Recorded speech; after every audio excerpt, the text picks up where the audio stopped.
GS और IAS PCS में आपका स्वागत है। हम देखेंगे कॉन्स्टिट्यूशनल बॉडी में आज यूपीएससी और स्टेट पीसीएस के बारे में एक एक चीज़ जानेंगे। इसमें फैक्ट भी एक एक कवर करेंगे और एक एक कॉन्सेप्ट भी इसमें देखेंगे। तो चलिए आगे देखते हैं इसमें क्या क्या दिया हुआ है। ये विजन आईएएस की मैगजीन से मैंने लिया हुआ है, तो उसी में एक अच्छा बैलेंस फैक्ट और कॉन्सेप्ट का दिया हुआ है। तो चलिए शुरू करते हैं। सबसे पहले हम देखेंगे जो यूपीएससी अपना संघ लोक सेवा आयोग और स्टेट पीएससी को कौन से अनुच्छेद में दिया गया है। तो आर्टिकल जो 315 से स्टार्ट है यूपीएससी और स्टेट पीएससी दोनों को संविधान के अनुच्छेद में। तो आगे देखते हैं, चलिए शुरू करते हैं, जानेंगे इसके बारे में एक एक चीज अच्छे से। संघ लोक सेवा आयोग भारत की केंद्रीय भर्ती एक एजेंसी है, ये आपको पता ही होगा। ये एक इंडिपेंडेंट कॉन्स्टिट्यूशनल बॉडी है, एक स्वतंत्र संवैधानिक संस्था है। इसके कार्यों का जो उल्लेख है वो संविधान के भाग 14 से भाग 23 में किया गया। इसके कार्यों का उल्लेख संविधान के भाग 14 में अनुच्छेद 315 से 323 में इसका उल्लेख किया गया। किसमें किया गया इसका संविधान में उल्लेख? भाग 14 में। और अनुच्छेद कौन सा? 315 से 323 में इसका उल्लेख किया गया। यूपीएससी और एसपीएससी दोनों का, स्टेट पब्लिक सर्विस कमीशन दोनों का। इस संबंध में अखिल भारतीय सेवाओं केंद्रीय सेवाओं ग्रुप ए बी के अधिकारियों की भर्ती से है। इसका जो संबंध है वो अखिल भारतीय सेवाओं केंद्रीय सेवाओं ग्रुप ए बी के अधिकारियों की भर्ती से संबंध है। इसके अतिरिक्त जो यूपीएससी है यह सरकार द्वारा मांगे जाने पर प्रोन्नति, प्रमोशन और अनुशासनात्मक मामलों में परामर्श भी देता है। ये इसके परामर्श भी देता है। जानेंगे यूपीएससी की संरचना के बारे में। भारत का जो राष्ट्रपति है, यूपीएससी में एक अध्यक्ष और अन्य सदस्यों की नियुक्ति की जाती है भारत के राष्ट्रपति के द्वारा। संविधान में जो आयोग के सदस्य हैं उनकी संख्या निर्धारित नहीं की गई है। अध्यक्ष की संख्या तो निर्धारित है, लेकिन जो अन्य सदस्य हैं उनकी संख्या निर्धारित नहीं की गई है, जो राष्ट्रपति के विवेकाधीन पर रखा गया है। जो अन्य सदस्यों की संख्या है वह राष्ट्रपति निर्धारित करता है। ये सामान्यतः अध्यक्ष सहित 9 से 11 सदस्य होते हैं इसमें आयोग में। आयोग के सदस्यों के लिए कोई विशेष योग्यता निर्धारित भी नहीं की गई है। सदस्यों के लिए कोई विशेष योग्यता भी निर्धारित नहीं की गई है, सिवाय इसके कि आयोग के आधे सदस्य 10 वर्षों तक भारत सरकार या किसी राज्य सरकार के अधीन कार्य किया हो तो वो यूपीएससी के अध्यक्ष या अन्य सदस्य के लिए नियुक्ति के हेतु पात्र होंगे। संविधान ने राष्ट्रपति को आयोग के अध्यक्ष और सदस्यों की सेवा शर्त निर्धारण करने का अधिकार दिया है। अध्यक्ष और सदस्यों अध्यक्ष और जो सदस्य हैं उनका कार्यकाल जो होता है 6 वर्ष या 65 वर्ष की आयु जो भी पहले पूरी हो अपने पद पर बने रहते हैं तब तक। और जो स्टेट पब्लिक सर्विस कमीशन है उनके सदस्यों का कार्यकाल 62 वर्ष होता है। स्टेट पब्लिक सर्विस कमीशन वालों का कार्यकाल 62 वर्ष या 6 वर्ष जो भी पहले हो। जानेंगे आगे इसमें कि संघ लोक सेवा आयोग की स्वतंत्रता कैसे निर्धारित होती है। यूपीएससी जो है विभिन्न सरकारी पदों पर भर्ती करते समय योग्यता के एक प्रहरी के रूप में कार्य करता है। चलिए ठीक है। इसकी स्वतंत्रता सुनिश्चित करने के लिए संविधान में कुछ प्रावधान किए गए हैं। इसकी स्वतंत्रता सुनिश्चित करने के लिए। ये प्रावधान क्या क्या है देखते हैं। जो आयोग के अध्यक्ष या किसी सदस्य को संविधान में उल्लिखित तरीके से ही राष्ट्रपति द्वारा हटाया जा सकता है। मतलब ये राष्ट्रपति के विवेकाधीन स्वाविवेक पर निर्भर नहीं करते हैं, ये संविधान में इनको हटाने का एक तरीका दिया हुआ है। वे परिस्थितियां कुछ ऐसी परिस्थितियां हैं जिनके तहत इनके सदस्यों को पद से हटाया जा सकता है। वे कौन कौन सी हैं? दिवालिया घोषित कर दिया गया हो, कोई लाभ का पद धारण करता हो, या मानसिक शारीरिक अक्षमता के कारण पद पर बने रहने योग्य नहीं हो। चलिए एक चीज बताइए, जो लाभ का पद है वो संविधान में इसकी परिभाषा दी गई है? तो कमेंट बॉक्स में बताइएगा इसके बारे में। ये संविधान में उल्लिखित नहीं है। चलिए मैं ही बता देता हूँ, संविधान में इसका उल्लेख नहीं है। जो लाभ का पद है, संविधान में इसका उल्लेख नहीं है। इसके अतिरिक्त राष्ट्रपति यूपीएससी के अध्यक्ष और अन्य सदस्यों को सिद्ध कदाचार के आधार पर भी पद से हटा सकता है। हालांकि ऐसे मामलों में जो सिद्ध कदाचार के आधार पर अगर राष्ट्रपति हटाता है इसके सदस्य और अन्य सदस्यों को, तो राष्ट्रपति के लिए यह आवश्यक होगा कि ऐसे मामलों में उच्चतम न्यायालय को प्रेषित करें, और उच्चतम न्यायालय जो है जांच करेगा, और उच्चतम न्यायालय का जो निर्णय होगा वो राष्ट्रपति के लिए बाध्यकारी होगा। अगर सिद्ध कदाचार के आधार पर राष्ट्रपति इनके सदस्य अध्यक्ष को हटाना चाहता है, तो ऐसे मामले में राष्ट्रपति जो है वो उच्चतम न्यायालय को रिपोर्ट प्रेषित करेगा, फिर उच्चतम न्यायालय इसका जांच करेगा, और सुप्रीम कोर्ट की जांच के बाद जो भी निर्णय होगा वो राष्ट्रपति पर बाध्यकारी होगा। इस प्रावधान के द्वारा यूपीएससी के सदस्यों के कार्यकाल की सुरक्षा प्रदान की गई है। यद्यपि अध्यक्ष और सदस्यों की सेवा शर्तों का निर्धारण राष्ट्रपति द्वारा किया जाता है। जो भी अध्यक्ष के और सदस्य हैं उनके यूपीएससी के, उनकी सेवा शर्तों का निर्धारण राष्ट्रपति द्वारा किया जाता है, किंतु नियुक्ति के पश्चात अगर एक बार नियुक्ति हो गई तो इसमें कोई लाभकारी परिवर्तन नहीं किया जा सकता। मतलब लाभकारी परिवर्तन किया जा सकता है, अलाभकारी परिवर्तन नहीं किया जा सकता। यूपीएससी के अध्यक्ष और अन्य सदस्यों के वेतन, भत्ते, पेंशन सब भारत की संचित निधि पर भारित होते हैं। यूपीएससी के वेतन, भत्ते, वेतन जो है, भत्ते हैं, पेंशन है, वो सब राज्य की संचित निधि या भारत की संचित निधि पर भारित होते हैं। संचित निधि बताइएगा, भारत की संचित निधि कौन से आर्टिकल में दिया गया, इसका उल्लेख कमेंट बॉक्स में। आगे देखेंगे, जो संघ लोक सेवा आयोग का अध्यक्ष है अपने कार्यकाल के बाद भारत सरकार या राज्य सरकार के अधीन किसी नियुक्ति का पात्र नहीं होगा। इसको मैं हाईलाइट कर दे रहा हूँ, उसको जरूर ध्यान रखिएगा। ये क्वेश्चन पूछा जाता है पेपर में कई बार। जो इसके आयोग के अध्यक्ष हैं, जो संघ लोक सेवा आयोग का अध्यक्ष है, वो कार्यकाल के बाद अपने भारत सरकार या राज्य सरकार के अधीन किसी भी नियुक्ति के लिए पात्र नहीं होगा। आगे देखते हैं। और यूपीएससी के जो अध्यक्ष के अलावा जो सदस्य बचे हैं वो संघ लोक सेवा आयोग के अध्यक्ष या राज्य लोक सेवा आयोग के अध्यक्ष के रूप में नियुक्त होने के पात्र होंगे। अध्यक्ष तो किसी भी चीज के लिए पात्र नहीं होगा। जो उसके सदस्य बचे हैं, जो अन्य सदस्य होते हैं अध्यक्ष के अलावा, वो संघ लोक सेवा आयोग के अध्यक्ष के रूप में या राज्य लोक सेवा आयोग के अध्यक्ष के रूप में नियुक्ति हेतु पात्र होंगे। ये चीज ध्यान रखिएगा, ये बहुत ही इंपॉर्टेंट है। किंतु अब भारत सरकार या राज्य सरकार के अधीन नियुक्ति का पात्र नहीं होंगे। एक और चीज देखते हैं, जो यूपीएससी के अध्यक्ष या सदस्य उसी पद पर पुनर्नियुक्ति के पात्र भी नहीं होते हैं। इनके जो अध्यक्ष और सदस्य हैं वो पुनर्नियुक्ति के पात्र नहीं होते हैं उसी पद के लिए, अर्थात दूसरे कार्यकाल के लिए पात्र नहीं होंगे। देखते हैं यूपीएससी के कार्य और उत्तरदायित्व कौन कौन से हैं। प्रतियोगी परीक्षाओं के माध्यम से अखिल भारतीय सेवाओं और संघ के अधीन विभिन्न पदों के लिए भर्ती करवाना, ये इनका पहला कार्य है। दूसरा काम क्या है, नियुक्ति के लिए अधिकारियों की उपयुक्तता के साथ साथ पदोन्नति, प्रतिनियुक्ति हेतु स्थानांतरण के संबंध में सलाह देना। तीसरा काम कौन सा है, दो या दो से अधिक राज्यों के अनुरोध पर किसी सेवा के लिए संयुक्त भर्ती योजनाओं की रूपरेखा बनाने, उसके परिचालन में राज्यों की सहायता करता है जिसमें विशेष योग्यता वाले उम्मीदवार अपेक्षित हों। ये चीज दोबारा पढ़ लीजिएगा जब मैं पीडीएफ अपलोड करूंगा।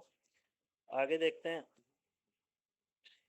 इन कार्यों के अतिरिक्त जो है संघ लोक सेवा आयोग के अधिकार क्षेत्र को संसद द्वारा बढ़ाया जा सकता है। अगर संघ लोक सेवा आयोग के अधिकार क्षेत्र को कोई बढ़ा सकता है तो वो कौन है, संसद है भारत की। संघ लोक सेवा आयोग राष्ट्रपति को अपने कार्य से संबंधित वार्षिक रिपोर्ट प्रस्तुत करता है। ये पूछा जाता है कि जो संघ लोक सेवा आयोग है वो अपनी वार्षिक रिपोर्ट किसको प्रस्तुत करता है, तो वो राष्ट्रपति को अपनी वार्षिक रिपोर्ट सौंपता है। ठीक है, अपने कार्य संबंधित जो भी होती है वर्ष वर्ष में। इसे राष्ट्रपति द्वारा संसद के दोनों सदनों के समक्ष प्रस्तुत किया जाता है। बाद में इसे राष्ट्रपति द्वारा पहले जो वार्षिक रिपोर्ट होगी संघ लोक सेवा आयोग राष्ट्रपति को सौंपेगा और राष्ट्रपति संसद के दोनों सदनों के समक्ष इस रिपोर्ट को प्रस्तुत करेगा। इस रिपोर्ट के साथ साथ सरकार को भी आयोग की सलाह को स्वीकार न करने की दशा में स्पष्टीकरण देते हुए ज्ञापन प्रस्तुत करना होता है। ये जो सलाह दी जाती है वो सरकार या तो माने या ना माने, अगर नहीं मानती है तो उसकी स्पष्टीकरण देना पड़ता है सरकार को। आगे देखते हैं, इसके अतिरिक्त ऐसी किसी अस्वीकृति को केंद्रीय मंत्रिमंडल द्वारा नियुक्त समिति से अनुमोदित किया जाना चाहिए। इसके परिप्रेक्ष्य में किसी मंत्रालय और विभाग को यूपीएससी की सलाह को अस्वीकार करने की शक्ति नहीं है। सरकार तो इसकी जो सलाह है उसको अस्वीकार कर सकती है, लेकिन कोई मंत्रालय जो है या विभाग यूपीएससी की सलाह को अस्वीकार नहीं कर सकता, या शक्तियां नहीं है उनके पास। आगे देखते हैं यूपीएससी की क्या सीमाएं और कमजोरियां हैं। Limitation and weakness. यूपीएससी एक केंद्रीय भर्ती एजेंसी है, ठीक है, सबको पता है। यह सेवाओं के वर्गीकरण, वेतन भत्ते, सेवा शर्तें, कैडर प्रबंधन, प्रशिक्षण, आरक्षण इससे क्रियाकलाप संबंधित नहीं है। यह जो मतलब यूपीएससी है वो कैडर प्रबंधन का कार्य भी नहीं करता है, सेवा शर्तें निर्धारित नहीं करता है सदस्यों के, वेतन भत्ते, प्रशिक्षण, आरक्षण ये सब चीजें इसके क्रियाकलाप से संबंधित नहीं है। साथ ही राष्ट्रपति कुछ निश्चित पदों, सेवाओं और मामलों को संघ लोक सेवा आयोग के दायरे से बाहर कर सकता है। अगर राष्ट्रपति चाहे तो कुछ सेवा शर्तें जो होंगी या कुछ पद जो हैं वो संघ लोक सेवा आयोग के दायरे से बाहर कर सकता है। यहाँ तक कि राष्ट्रपति जो है अखिल भारतीय सेवाओं और केंद्रीय सेवाओं के संबंध में ऐसे मामले जिसमें संघ लोक सेवा आयोग से परामर्श किया जाना आवश्यक नहीं हो, उन्हें सूचीबद्ध करने के लिए विनियमन बना सकता है, मतलब रेगुलेशन बना सकता है। हालांकि इस तरह के विनियमन को संसद के प्रत्येक सदन में कम से कम 14 दिन के लिए रखा जाएगा। अगर राष्ट्रपति कोई ऐसा नियम या विनियमन बनाना चाहता है तो उसे संसद के सदन में कम से कम 14 दिन के लिए रखा जाएगा और संसद को इसमें संशोधन या इसे निरस्त करने का अधिकार भी प्रदान किया गया है। ठीक है, आगे देखते हैं। संघ लोक सेवा आयोग की भूमिका न केवल सीमित है, संघ लोक सेवा आयोग की भूमिका न केवल सीमित है बल्कि इसकी सिफारिशें भी सलाहकारी प्रकृति की होती हैं। सरकार इसे मानने के लिए बाध्यकारी नहीं होती है। इसकी जितनी भी सलाह सिफारिशें हैं वो सलाहकारी प्रकृति की हैं और सरकार या राष्ट्रपति कोई भी इसे मानने के लिए बाध्य नहीं होता है। इसकी सिफारिशों को मानना या न मानना केंद्र सरकार पर निर्भर है। इस संदर्भ में एकमात्र रक्षा उपाय यह है कि संसद के समक्ष प्रस्तुत की गई सिफारिशों की अस्वीकृति के संबंध में सरकार की जवाबदेही होनी चाहिए, मतलब सरकार की जवाबदेही होनी चाहिए। देखते हैं परफॉर्मेंस अभी तक कैसा रहा है अपनी यूपीएससी का। संघ लोक सेवा आयोग का प्रदर्शन अभी तक क्या रहा है। संघ लोक सेवा आयोग देश की सर्वश्रेष्ठ प्रतिभाओं को आकर्षित करने और समाज के सभी वर्गों तथा क्षेत्रों के लोगों को लोक सेवा में अधिक प्रतिनिधित्व प्रदान करने की दोहरी चुनौती का सामना करना पड़ता है। संघ लोक सेवा आयोग जो है उसको इन सब चुनौतियों का सामना करना पड़ता है। कौन कौन सी चुनौतियां का? प्रतिभाओं को आकर्षित करने और समाज के सभी वर्गों क्षेत्र के लोगों को अधिक प्रतिनिधित्व प्रदान करने की दोहरी चुनौती का सामना करना पड़ता है। इस क्षेत्र में संघ लोक सेवा आयोग ने बेहतर प्रदर्शन किया और कुछ निम्नलिखित महत्वपूर्ण पहले की हैं। 8वीं अनुसूची में उल्लिखित सभी भाषाओं में सिविल सेवा परीक्षा का आयोजन किया जाना है। ये आप लोग को पता होगा, जो यूपीएससी का एग्जाम होता है वो 8वीं अनुसूची में जितनी भाषाएं दी गई हैं 22 भाषाएं, 22 की 22 भाषाओं में सिविल सेवा परीक्षा का आयोजन किया जाता है। आगे देखते हैं दूसरे में एक प्रभावी और ईमानदार लोक सेवा की मांगों के अनुरूप परीक्षा पैटर्न में समय समय पर आवश्यक सुधार करता रहता है। फॉर्म भरने, प्रवेश पत्र जारी करने, शिकायत निवारण आदि के लिए सूचना प्रौद्योगिकी का उपयोग भी करता है। संघ लोक सेवा आयोग ने परीक्षा प्रक्रिया में सत्यनिष्ठा, प्रतिस्पर्धा, नवोन्मेष के उच्च मानकों को बनाए रखा है। कभी इसमें दाग नहीं लगा यूपीएससी के भर्ती प्रक्रिया में, यही कहना चाह रहा है। इसकी सफलता को वैश्विक स्तर पर मान्यता प्रदान की गई है। मलेशिया जैसा देश जो है के लोक सेवा आयोग की लोक सेवा भर्ती प्रक्रियाओं में सुधार के लिए संघ लोक सेवा आयोग ने सहयोग किया है। मलेशिया जैसे देश जो है उसके भी लोक सेवा आयोग की लोक भर्ती में अपने भारत के संघ लोक सेवा आयोग ने सहयोग किया है। किंतु संघ लोक सेवा आयोग की आलोचना इस रूप में की जाती है, यह आलोचना और जो उसके अच्छे कार्य हैं वो आप आंसर राइटिंग में कोट कर सकते हैं, अगर लाइन लिख सकते हैं। तो आलोचना किस रूप में की जा सकती है इसकी की जाती है। यह एक पारदर्शिता को बढ़ावा नहीं देना चाहता है। यह कटाव और प्राप्तांकों के विषय में अंतिम परिणाम से पूर्व सूचना देने से मना करता है। हालांकि हाल ही में पारदर्शिता से संबंधित कुछ सुधार किए गए हैं और परीक्षा प्रक्रिया को अधिक विद्यार्थी अनुकूल बनाया गया है। तो आगे इसमें राज्य लोक सेवा आयोग के बारे में दिया गया, उससे पहले देख लेते हैं इसमें हमें यूपीएससी में क्या क्या चीज़ें याद ध्यान रखनी है। इसमें आपको केवल जैसे एक ये है कि भाग 14 और अनुच्छेद 315 से 323 में यूपीएससी का उल्लेख किया गया है, ये चीज़ ध्यान रखिएगा आप अच्छे से, ठीक है। और आगे बढ़े तो इसमें सदस्यों का जो निर्धारित सदस्य संख्या निर्धारित की जाती है वो राष्ट्रपति द्वारा की जाती है, ये ध्यान रखिएगा। और इसकी एक आयु ध्यान रखिएगा कि आयु क्या क्या होती है, 6 वर्ष या 65 वर्ष यूपीएससी के मामले में। और आगे देखते हैं, और इसको हटाया कर जाता है, अगर सिद्ध कदाचार के आधार पर हटाया जाएगा तो राष्ट्रपति जो है वो उच्चतम न्यायालय से परामर्श, राष्ट्रपति जो है उच्चतम न्यायालय को रिपोर्ट बताएगा और उच्चतम न्यायालय जांच करेगा उसके बारे में। उसके बाद ही राष्ट्रपति को अपना वो बताएगा कि हटाना है कि नहीं हटाना है इनसे अध्यक्ष सदस्यों को। तो जो उच्चतम न्यायालय की परामर्श होगा वो राष्ट्रपति पर बाध्यकारी होगा, ये ध्यान रखिएगा। उच्चतम न्यायालय का परामर्श जो है वो राष्ट्रपति पर बाध्यकारी होगा अगर सिद्ध कदाचार के आधार पर राष्ट्रपति इसके अध्यक्ष या सदस्यों को हटाना चाहता है। अलाभकारी परिवर्तन नहीं होगा, ये आप जानते होंगे। वेतन भत्ते पेंशन जो है इसके भारत की संचित निधि पर भारित है, ये ध्यान रख लीजिएगा, ये कीवर्ड लिख लीजिएगा कहीं कॉपी में। और पुनर्नियुक्ति का पात्र नहीं होता है इसका अध्यक्ष जो होता है, ना पुनर्नियुक्ति का पात्र होता है और ना ही भारत सरकार या राज्य सरकार के अधीन किसी अन्य सेवा में इसका लिया जा सकता है। इसके बाद कार्य उत्तरदायित्व, ये सब मेंस के लिए इम्पोर्टेंट है। और हाँ, तो बस इतना ही था। चलिए आगे शुरू करते हैं। राज्य लोक सेवा आयोग, इसमें लगभग प्रावधान दोनों में एक जैसे ही है, कुछ चीज़ों का डिफरेंस है, उस पर चलिए ध्यान देते हैं, थोड़ा बहुत देख लेते हैं क्या दिया गया है इसमें। राज्य राष्ट्रीय स्तर पर संघ लोक सेवा आयोग के समान राज्य स्तर पर राज्य लोक सेवा आयोग, ये पता ही होगा आपको, ये सब चीज़ें पढ़ने वाली नहीं है। आगे देखते हैं, इसकी संरचना देख लेते हैं थोड़ा, यूपीएससी और स्टेट पीएससी में क्या फर्क है संरचना में। राज्य लोक सेवा आयोग के जो सदस्य हैं उनकी नियुक्ति राज्य के राज्यपाल द्वारा की जाती है। वहां पे कौन करता था? राष्ट्रपति।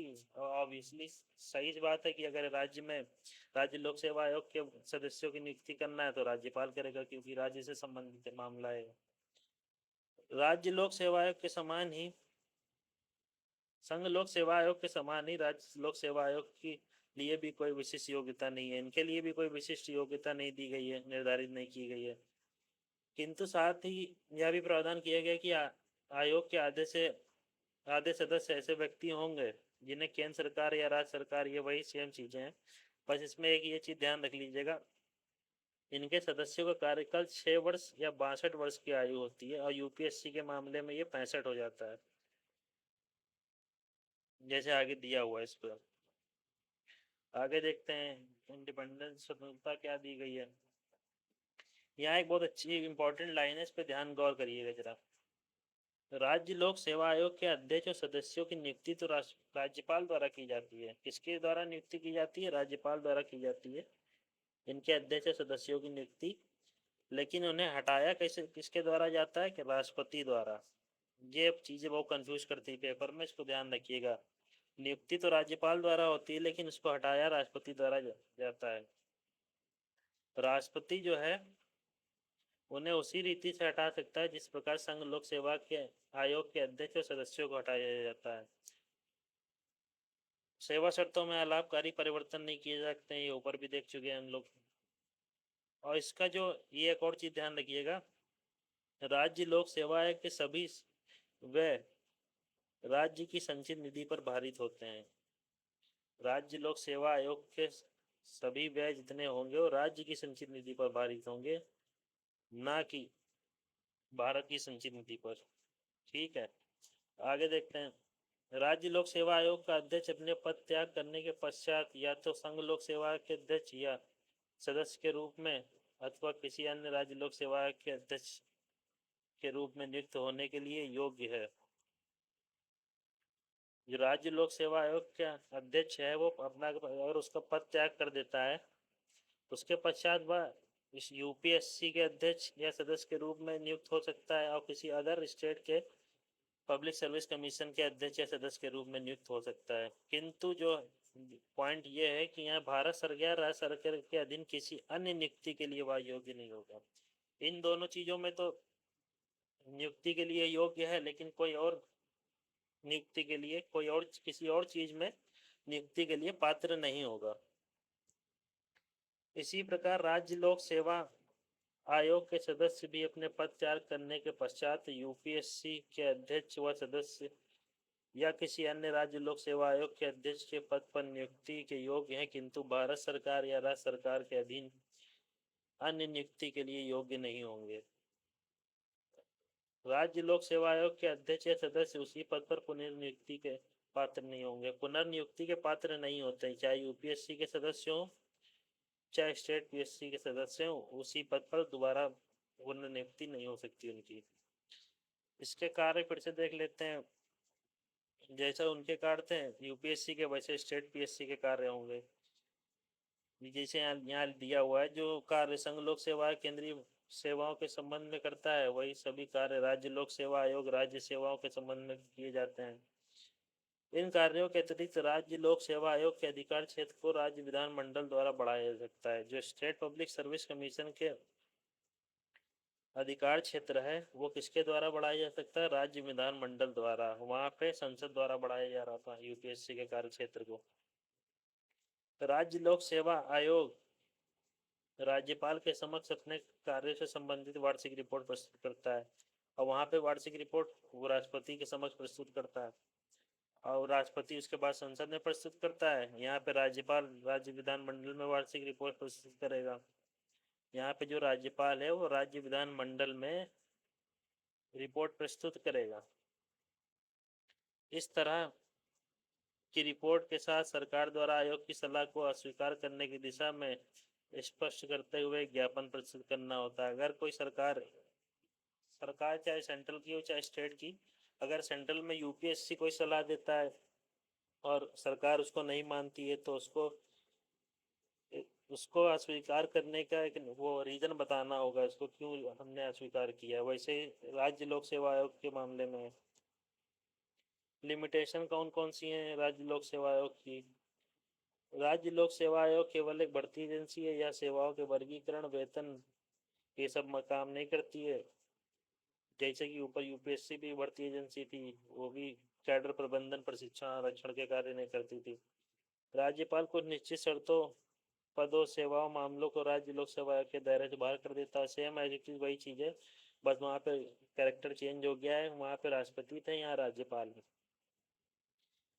यहाँ तक कि राज्य सेवाओं में के संबंध में ऐसे मामले जिनमें राज्य लोक सेवा आयोग से परामर्श किया जाना आवश्यक नहीं है, उन्हें सूचीबद्ध करने के लिए विनियमन बना सकता है। कौन बना सकता है? वही राज्यपाल। वही सेम एज इट चीज लिखी हुई है, बस थोड़ा बहुत फर्क है इसमें से। देख लेते हैं क्या चीज अलग से दी गई है।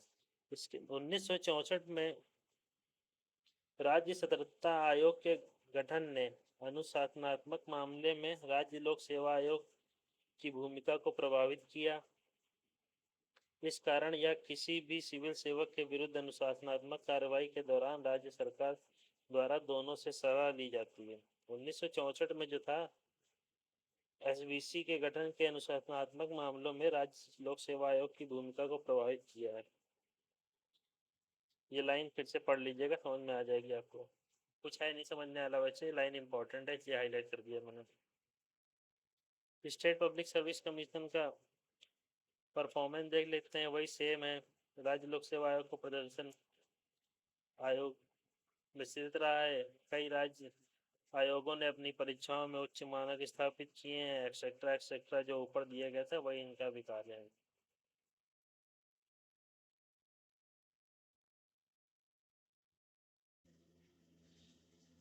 तो इतना ही था इस वीडियो लेक्चर में। जाते जाते कुछ चीज़ें यूपीएससी के बारे में कुछ फैक्ट जान लीजिए जो छूट गई थी, इस पीडीएफ में नहीं दी हुई हैं। तो यूपीएससी के बारे में ये चीज़ें आप थोड़ा ध्यान रखिए। जैसे वर्तमान में इसके अध्यक्ष कौन है? वर्तमान में इसके अध्यक्ष कौन है? मनोज सोनी। वर्तमान में इसके अध्यक्ष मनोज सोनी है। ठीक है। और इसका गठन सर्वप्रथम जो लोक सेवा आयोग का गठन था वो 1926 में ली कमीशन की सिफारिश पर किया गया था। लोक सेवा आयोग का, केंद्रीय लोक सेवा आयोग का गठन। फिर 1935 में क्या हुआ? भारत शासन अधिनियम आया, उसके तहत एक फेडरल या संघीय लोक सेवा आयोग का गठन किया गया। संघीय लोक सेवा आयोग का गठन किया गया 1935 में।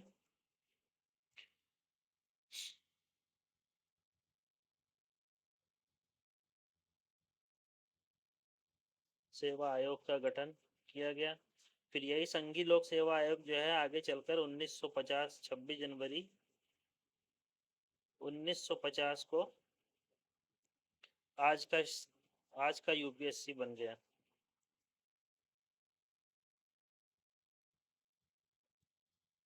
ठीक है, इस चीज़ को ध्यान में रखिएगा। ये पीडीएफ में मेरा लिखा हुआ है, जब मैं पीडीएफ अपलोड करूंगा तो ये आपको चीज़ें एज इट इज़ मिल जाएगा। तो इस वीडियो में इतना ही। आई होप आपको वीडियो अच्छा लगा होगा। अगर वीडियो अच्छा लगा हो तो वीडियो को लाइक करिएगा और चैनल को सब्सक्राइब कर दीजिएगा, जिससे आने वाले वीडियो की नोटिफिकेशन आपको मिलती रहे। अभी के लिए इतना ही, धन्यवाद।